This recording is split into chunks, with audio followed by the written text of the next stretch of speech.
I have to apologize to everyone. I have tried vehemently. I played a lot of extra matches, made my fiance a little bit perturbed, not spending enough time with her.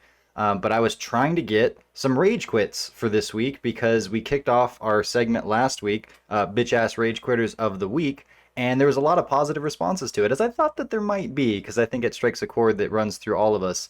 But maybe I fixed the problem, is what You happened, did because for no you, one yeah. rage quit. There were moments, even this morning, I was trying to do the last ditch like hour of playing to try to get someone to do it. Also, for the grind. And there were situations where I stunned, and it was going to be the end. Either the super animation had to play out, or it's just the combo I was doing. And I got to admit, more of me wanted for people to rage quit than wanted to get the LP, but no one did. So a lot of righteous play with a lot of integrity. So that's I guess that's good. But I will say that I had a good ass match against a Rashid player of all possible characters. I might put that up in the background while we talk today. I won't say who won, but we had an awesome back and forth that was very patient, very neutral based, and I'm proud to show that kind of play, win or lose. So, Clint Barton, I see you, sir, and I respect you, even as a Rashid player. So that's what my adventures in Street Fighter have sort of been like over the week. How about you? No, they were pretty darn good. I unfortunately did not have as much time as I wanted to play, but I ran across a master rank Laura player. She's an artist and stuff in the FGC, and she uses V skill 2, which is very uncommon with Laura. And she had a really thoughtful and interesting playstyle. Unfortunately, our match got interrupted by kids on my end, and so I Mm. had to it's casual matches. So I don't take those nearly as seriously, just because it's like I usually have kids going in the background and other stuff, and it's what do you do? But so I had to bomb out on her like mid match, but I pinged her afterwards, said, hey, that was a really inventive Laura that I don't often see. Let me pull up her name here, actually, now that I'm saying this, so I can shout her out properly. Maybe we should show the match footage. Well, maybe we could do that, but you're going to see me like halfway through, like just bomb out. So, Did you rage me, quit? no, no, no, no, no. Just like Darn I it. just go AFK and stuff like that and let someone kill me. But her name is Meow West. Catastrophe, but with a meow on the front. So there we go. That's what it is. But yeah, I'll I've try to played get her her up there before. in the footage. So yeah, Meowstrophe? yeah, Mouse-free. Yeah, whatever. I wasn't That's prepared for cool. this, John. That's funny. I prepared for other stuff. I can't You're talk right. I about could other never stuff. ask you to be improvisational on something like a podcast that we record on a Right. weekly basis. Sure. Sorry to ask too All much right. of your boss. All right. Well. So John, I want to get into this strategy, footsies, thoughtful play. Throw all that crap out the window because I've picked the 9 scummiest characters in Street Fighter 5. Oh, So oh you boy. could do all that stuff. You could do thoughtful play. You could, but why would you? Right? I played this game a lot since 2016, and these are the characters that I see come up to this very day, and they pop up in ranked, and I let out this sigh, because I know it's going to be an experience and probably not a good one. So And they're to not think, necessarily good characters, right? I mean, well, that's what I'm thinking. that's it. Yeah, yeah. It's some of the characters who made this list aren't even that great in terms of how powerful they are, right, tier wise and stuff. But damn, are they scummy? Because they're gonna do some random crap in the middle of the match, and it's just gonna mentally destroy you and how foolish it was, regardless if it worked or not. It doesn't even need to work, and you're just kind of like, ugh. Like you get that feeling. So anyway, it's if you can't tell with this list so far, because I'm going into it kind of seriously, I also do this with quite a bit of humor in mind. So sit back and have some fun and recount this with me, because it's going to be a fun ride, I hope, but also one of catharsis, right? It's I good think you get need this to crap. lean into it. I think you need Yeah, everybody yeah. that plays any of these characters sucks. Not only That do they works play too. scummy characters, they have scummy character themselves. We're leaning into this all the way. I'm kidding, but am I? Yes. So starting at number 9, we Wait, have Macaulay's going to Alex. be on this list, by the way. Yeah, that's a good one. That's a good one to start with. Look, I know Alex sucks. You know Alex sucks. But that doesn't mean he isn't a total bastard to deal with when he gets a few hits on you. His lariat is plus 33 on hit or block. It travels half screen, and if Alex is anywhere near you, it's going to crush counter you. Unless it misses for some random reason that no one, not even Capcom, can explain. Yeah, that happens. Because if you play Alex, it's like, oh, this is going to crush counter hit, I'm going to win, and it just randomly whiffs because he's Alex. Uh, Anyway, that only adds to Alex scumminess because when he should beat you, he loses inexplicably, which means he's even scummy to Alex mains. That's how come he's on this list. He's scummy to the people you're playing against, and he's scummy to you. And then you couple that with one of the most random V triggers in the entire game, ridiculous damage, and attacks that seemingly damage Alex sometimes when he does them. Like he just, he hits you with a crouching medium punch, and all of a sudden you see his health go down. You're not sure why, but that's pretty much how he's designed. So yeah, I think he's a really solid entry here on our list. You kind of feel bathed in scum when you lose to this guy because it's Alex. It should be a free win. It should be. But this jerk lulls you into a false sense of security. And then he does one of his two good moves, like his EX stomps, and he kills you with it. And so when you lose to Alex, you not only lost your points, but you lost whatever is left of your pride.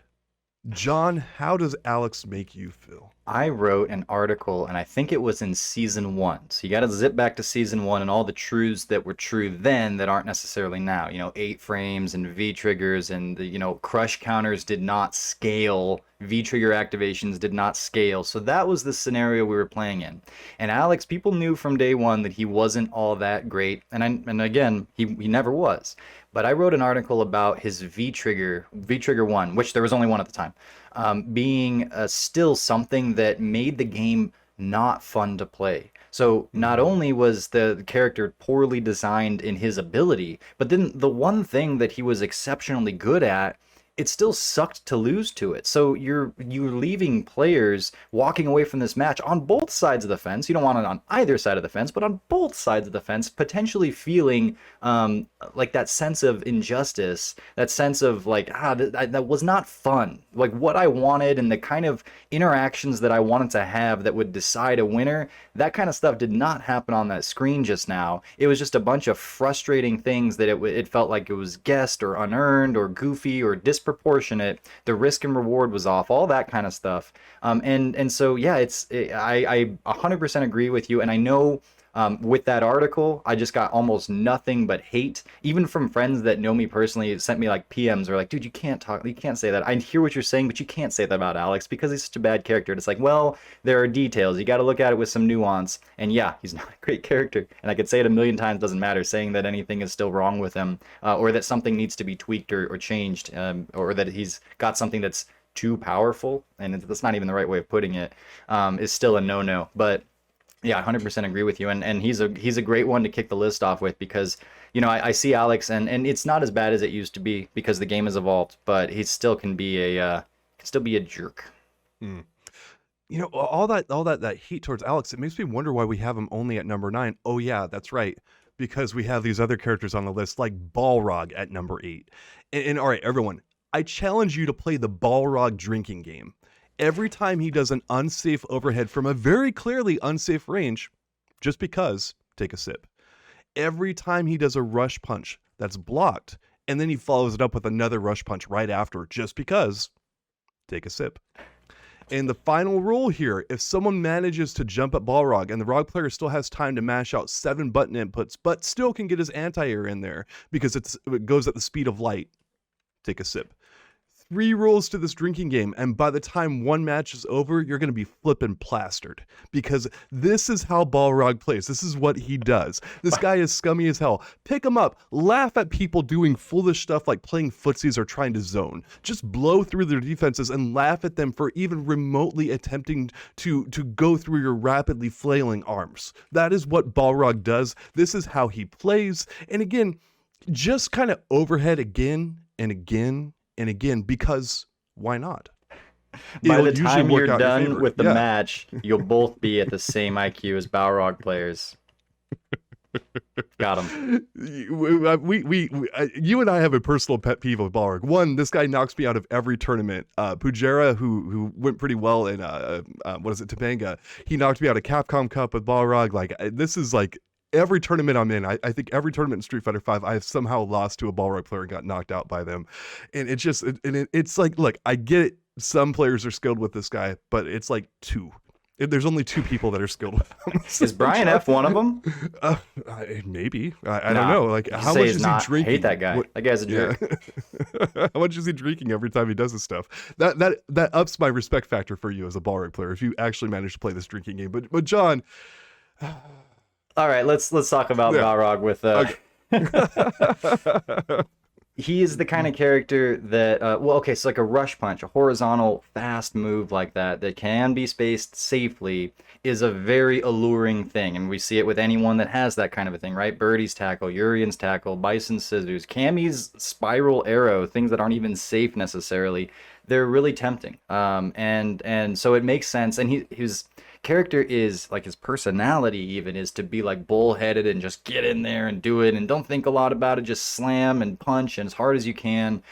So, well, for one, it does kind of lean like it jives with the character's personality. I will say that. And yes, you can absolutely play Balrog with tact, and it's a very scary thing. But you go online and you see that tendency of people to just toss out rush punches and such. And especially at earlier levels, it's very frustrating. With where the game's at now, I actually sort of welcome it. I do enjoy playing against Balrogs much more than I used to, especially Season 2. That was its own thing. But trying to space where if they're doing it enough, you can whiff punish rush punches, and you know the kind of ranges they want to do it from. You wiggle there. That can be kind of fun to do. All that said, I know what you're saying, and I know that just that like I'm gonna lower my shoulders and come hell or high water. We're doing this thing that I want to do. Hopefully it works out, and when it does, it leaves a bad taste in your mouth. That paired with the horrors and the nightmares of Balrog's V-Trigger in Season 2 was one of the main things that turned us on to the idea of robbery V-Triggers in the first place.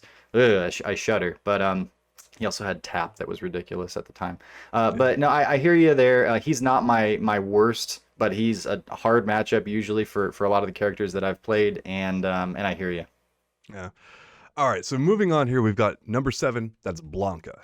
And I know that Blanca's not that great of a character, but damn, do people play him with some crazy stuff in mind. And this is what he's designed to be. So I can't hate him too much. I know he's supposed to be a crazy character, but the main idea with Blanca is to sit back and do attacks your opponent likely has never seen before, because almost no one plays this guy. So that's likely 60% of the attacks that you can do with him. But Every if they patch they put in some new move that no one's seen. It's like, well, I mean, again, look, you can lab Blanca, but why would you? Because you almost never play him. It's like you play a Blanca like 1 out of 476 matches, pretty much. And so, like, I mean, you can lab for it, but it's like, well, this guy's probably like going to stop playing this character after a little bit of time, or I'm never going to see them again. So it's like usually not worth it. But just if you do happen to know how to play against Blanca and you actually, beat up his moves and stuff like that, make sure you select V-Trigger 2. And then just do stuff, because Blanca can juggle you up to about 17 times with V-Trigger 2 if you just get tagged by a single hit, and then the match is pretty much over at that point. And then there you go. So John, like, I know that you and I play against like a decent amount of Blancas, not a lot, but probably more so than most other people. Like how do you feel about this character's cleanliness, we'll just say, versus his scumminess? Like what do you think? He's definitely dirty. And like you said, the character's kind of at this point, I don't know if he was when he was conceptualized, if he was planned to be this way, but the relationship that the community has had with him, especially through Street Fighter 4 and online play when that was what it was that time. But even back in the alpha days, I remember he talking about like his watermelon moves and things like that were kind of just, they seemed to be meant to troll the players that were playing. So actually, in a sense, the fact that he's not number 1 on this list seems kind of like a failure to a degree. But yeah, a lot of his stuff is unsafe, sort of like just kind of go for it, hope for the best. With his neutral play is a lot of it is like, is he gonna slide? Is he gonna do a hop forward? Is he gonna do his command grab? And all these things can be countered relatively easily, but you toss them all together and they're this weird juggling match, and it can be hard to deal with, especially if they have some tact, and then they go crazy and then they come back to tact, and that's a very frustrating back and forth that can be very effective. And yeah, his V-Trigger too, they've done a pretty good job of balancing, in my opinion, like how good the character is outside of V-Trigger to make this V-Trigger it's scary, but Hmm. it's kind of balanced with how good Blanca is otherwise. It's like he needs it, and it's not winning him matches. He's got to it's definitely gives him an advantage, and it's hard to deal with. You really have to lab this thing, and even then it's like there are certain situations where you're just kind of guessing which side it's going to be, and that's the advantage of having a V trigger. And when he's as balanced as he is outside of that, it's it's digestible. But yeah, he's a character made to make people feel frustrated, at least to a certain degree. He should definitely be on the scummy list. Yeah, had to put him up there. So at number 6, of course, we have Cammy. And it's hard to say new stuff about Cammy that we haven't already said until you watch a few matches. Then it's not that hard at all, because this is possibly the easiest character in the entire game to play. And if you're not familiar with her setups, just watch a CPT stream, any of them, because you're probably going to see like half the matches are people using Cammy, even after her nerfs. Capcom gets to a time where it's like, they're like, hey, let's look at like how to nerf Cammy properly and do this. And they're like, oh, wait a second, let's hit Jury instead. So she's remained ridiculous for years, and she still is. And in the most recent tournament, we had 2 Cammies in the CPT top 8. This is after her nerfs, and still there. This character is just freaking scum. We've said so much about Cammy. I'm going to end it there, because I mean we're just going to talk about her so much. Capcom is going to nerf Jury even further. We don't want that to happen. So there it is. Cammy's number 6. She's still probably the best character in the game, pound for pound, with what she can do, because she can play solid and then she can not play solid, and both approaches are very fruitful very often. So I hear you. All right, number 5, we've got Rashid. And, I know you talked about him earlier, but, when this guy comes up, you're in for a ride.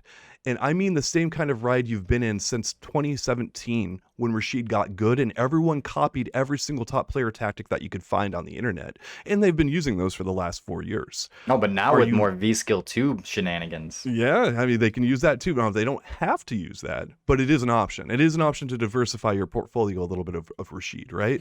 So Rashid might be -2, maybe, but it doesn't really matter, because you play Rashid. You could respect the fact that you're at a disadvantage, but it's probably not in your best interest to do that. You pretty much just kind of want to ignore the frame data when you play Rashid, and just kind of say, like, what do I feel like doing right now? What the game, like the mechanics of the game don't really matter. They don't really apply to me. I just kind of want to do whatever I can do. Do I feel like pressing down forward fierce, or am I feeling saucy and go for an eagle spike? You know what? Yes. EX eagle spike. Here we go. Yep.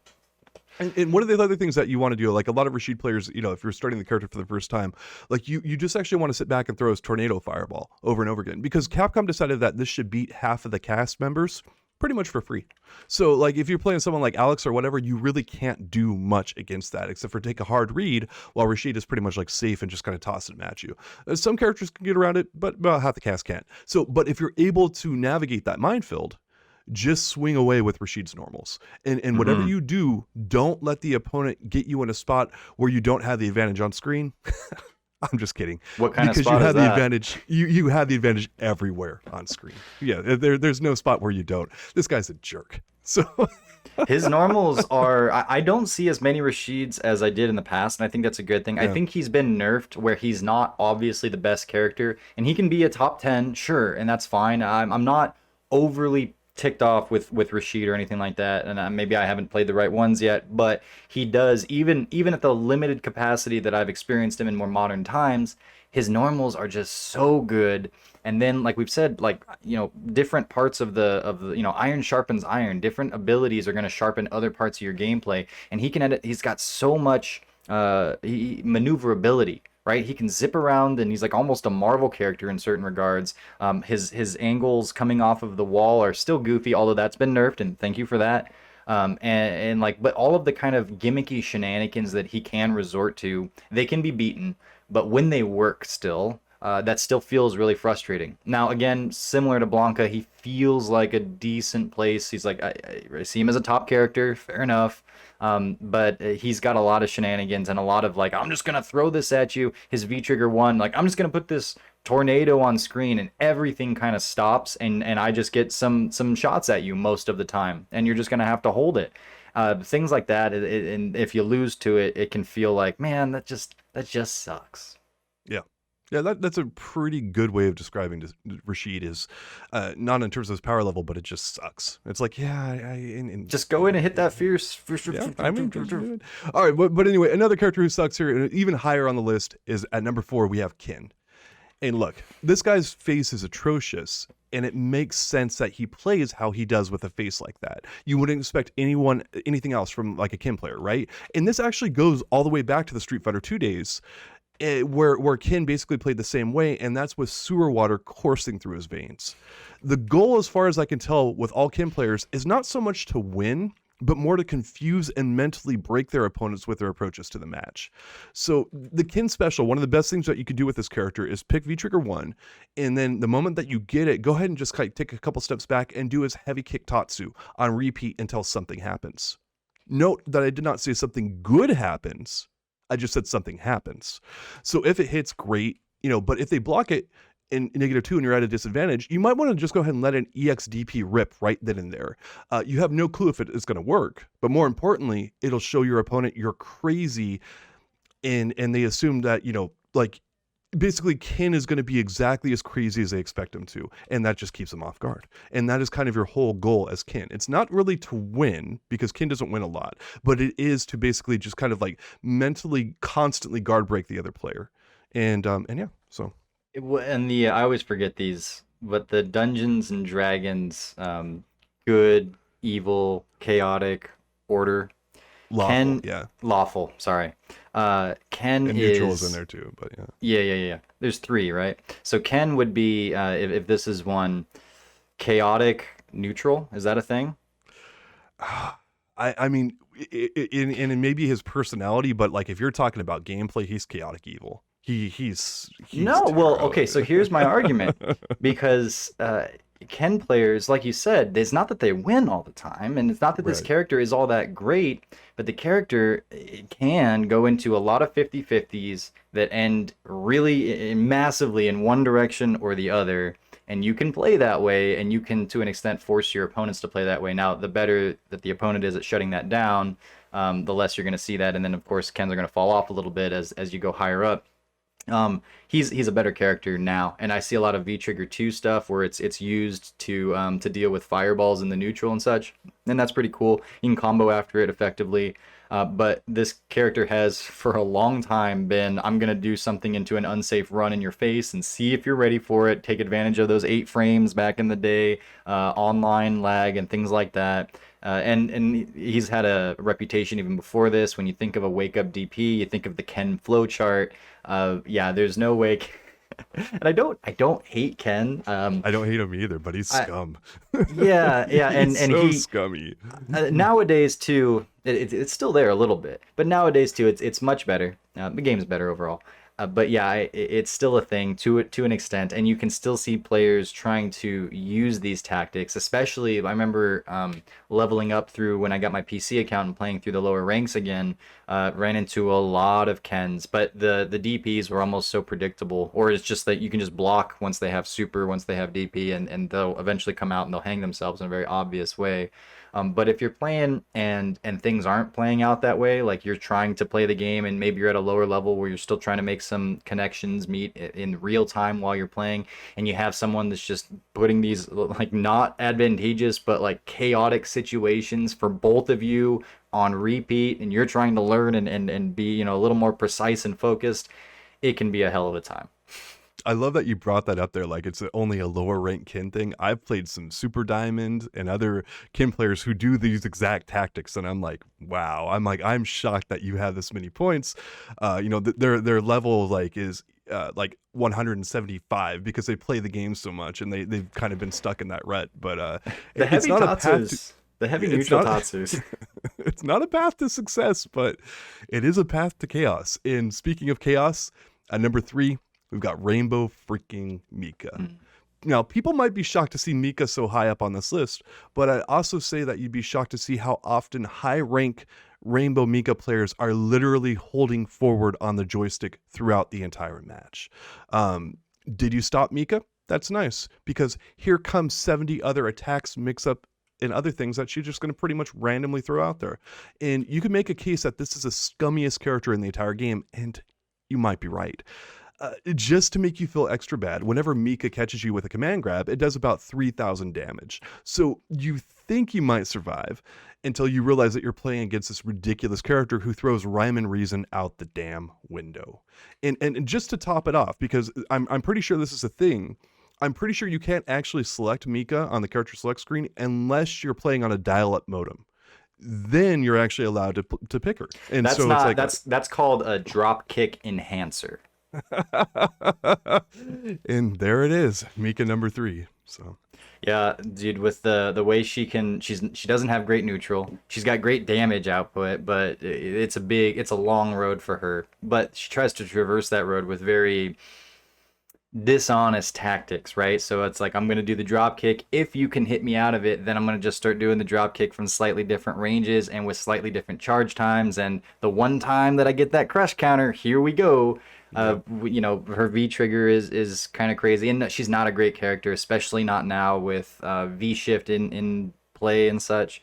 But you're right, a lot of the tactics that she uses, that splash to cut her jumps short, and if you whiff a DP, how does that feel? It's like, well, it was kind of a 50-50 and a forward jump. That's goofy. It doesn't work enough for her to be a good character, and I think that's the way it should be. But and a lot of us have some PTSD from earlier seasons of our Mika. So I totally hear where you're coming from, and I agree. Yeah. All right. At number 2, John, Urian. Yep. You ever hear people just sit back and do random stuff that doesn't make a lot of sense but has a funny way of working out in their favor? Of course you have, because I've described 70% of the Urian players that you've faced online. And Capcom keeps nerfing this guy, and I believe he's been nerfed about 36 times so far. And yet you still see people using him all the time online and just doing random stuff to pick up wins. Dashes, fireballs, knees, shoulder tackles. Be prepared for all of that at any given time, because that's what's going to happen when you see Urian pop up. You know, I wouldn't mind Urian's random if it had some more drawbacks, but it's almost like Capcom wants you to use your head as an attack, irregardless of the damage that would actually do to you if you really did that. Oh, wait. That's one of Urian's main attacks, because of course it is. They put it right in the game. They're like, hit your head against the opponent as hard as humanly possible, because that's a sign of what Urian players basically do, like the mental composure and other stuff they have. Hit your head as hard as possible, then play this character. So don't use your own head. Use his. Do random stuff. It's fine. It'll work out often enough. You're playing Urian. It's cool. He's got a lot of foundational good stuff. Been regulated, but it's still enough to get Tokido to jump ship from someone like Akuma and play some Urian. So I think that speaks for itself. Yep. All right. Number 1, M. Bison. Mm. First off, this jerk just grins at you the entire match. And I swear I faced more scummy Bison players than any other character in all of Street Fighter V. And I should know. I used to main this guy, and I was a freaking scumbag. He's a recovering Bison player. EX Stomp is one of the easiest and most demoralizing moves in the entire game, because Bison has about 50 different options he can do from it. It's not just an EX Stomp. It's like Capcom's like, well, let's give him 50 branching moves that go out there and they all counter and do great stuff just at the kind of the touch of the button. You don't even really have to react. You could just kind of like pick an option and it probably will work out in your favor. Oh, you know why that move is so good? Well, it's good for obvious reasons to begin with, but then it gets better because it's so telegraphed, and it's often done just from the neutral or just from situations where the opponent can see it fully and has 3 hours to think as Bison flies at them, and they're like, oh, well, I mean, in most situations where I see this telegraphed, I can do whatever I want, position myself, do the anti-air, do whatever the counter to your move is, and then you go, oh no, it's not going to work because this is EX Stomp and it's a god move. And then every so often you go, no, it's too obvious, the bait is too clearly there, I know it's not worked before, but this time it's going to work, and you go for the anti-air or whatever, and you end up getting crush counted for your troubles, and then 5 times later you do it again. But it's just so obvious and yet still so good that it lulls you into a sense of like, I can beat this, I can do it this time, and it's like, no, you can't. And you learn that lesson every so often. Oh, you learn it because it gets imprinted into your head with him doing so many stomps and stuff. But I think Capcom actually designed him to be a bastard and a true villain in this, and well, they kind of accomplished their goal there. So I can't really argue with the results. And again, that's why he's number 1. It's like, this guy is just scum. But John, you mentioned Akali, and he's not even an honorable mention here. And that the reason why is you're the only person who plays Macaulay. Like everyone ran else is into one. dropped. That's impossible. That doesn't happen. Like I don't even believe you. I don't care. No, if, it's like, the really footage easy. He's comes just out. dashing all over the place. You run right into him, and he Oh, ran there into you my go. knees rather. Huh? No, I do want to say though with M Bison that his V Trigger 1 it's not very often used anymore, because V Trigger 2 you can actually have some tact with it in there. Apparently it's fun for Bison players. Gives them access to the command grab and the Psycho Crusher. But man, when V Trigger 1 pops up and he just does dashes all over the place, and it's like it shimmies you as if you go for a tech. It's like not only did you whiff the tech because he dashed through you and now he's on the other side, but then he punishes you for the as if he had done a shimmy. And situations like that happen all the time with that, where he's just zipping about all over the screen, or he goes for an EX stomp, or and then teleports while midair, all that kind of stuff in his V Trigger 1. That's also it needs to be brought up when you're talking about Bison scumminess. Not the V Trigger of choice, probably not as good as V Trigger 2, but still a very scummy V Trigger. Yeah, and I love that because it causes latency offline. Like and so online, you can imagine what that does. You know, we've documented the wiggling of the joystick, like that creates latency. But this thing causes offline latency the moment you pop it, and it's like, oh my gosh, like, and so it's a incredibly well designed move for a scummy character. Like if you were just trying to like make the ultimate scumbag, that's the move you give him, and that's what they did. So. I'm so proud of you for not putting Nikali on this list. Dude, no one plays him. I'm shocked that you're even still playing him, man. Like I can't put a character I on am it that too. no one. The more I've been trying to focus on neutral, and I've seen a lot of success in my own personal growth, but I can see the ceiling for Nikali compared to a lot of other characters, which I actually will get into with our next segment here. But like playing against a Cammy that knows what she's doing, she can just like fly circles around you. It's like a TIE TIE fighter and an X-wing. You know, like a skilled pilot can fly circles around the X-wing, and it's just like he's very limited for a lot of the stuff that he wants to do. But he can get in there and he can do some crazy good damage. You got to have some good hard reads and such. And I mean, that's what a lot of the characters on this list are based around, right? It's not that they're the best, but when they get that hard read, they get in, they make you feel a lot of grief for it. And I think Except for Nikali Balrog, definitely. who doesn't need any hard to read. You just drink more and you get better with him. So, but yeah, He does love whiskey or bourbon, was it? That's one of his likes. something like that. Yeah, drinking and women. So yeah.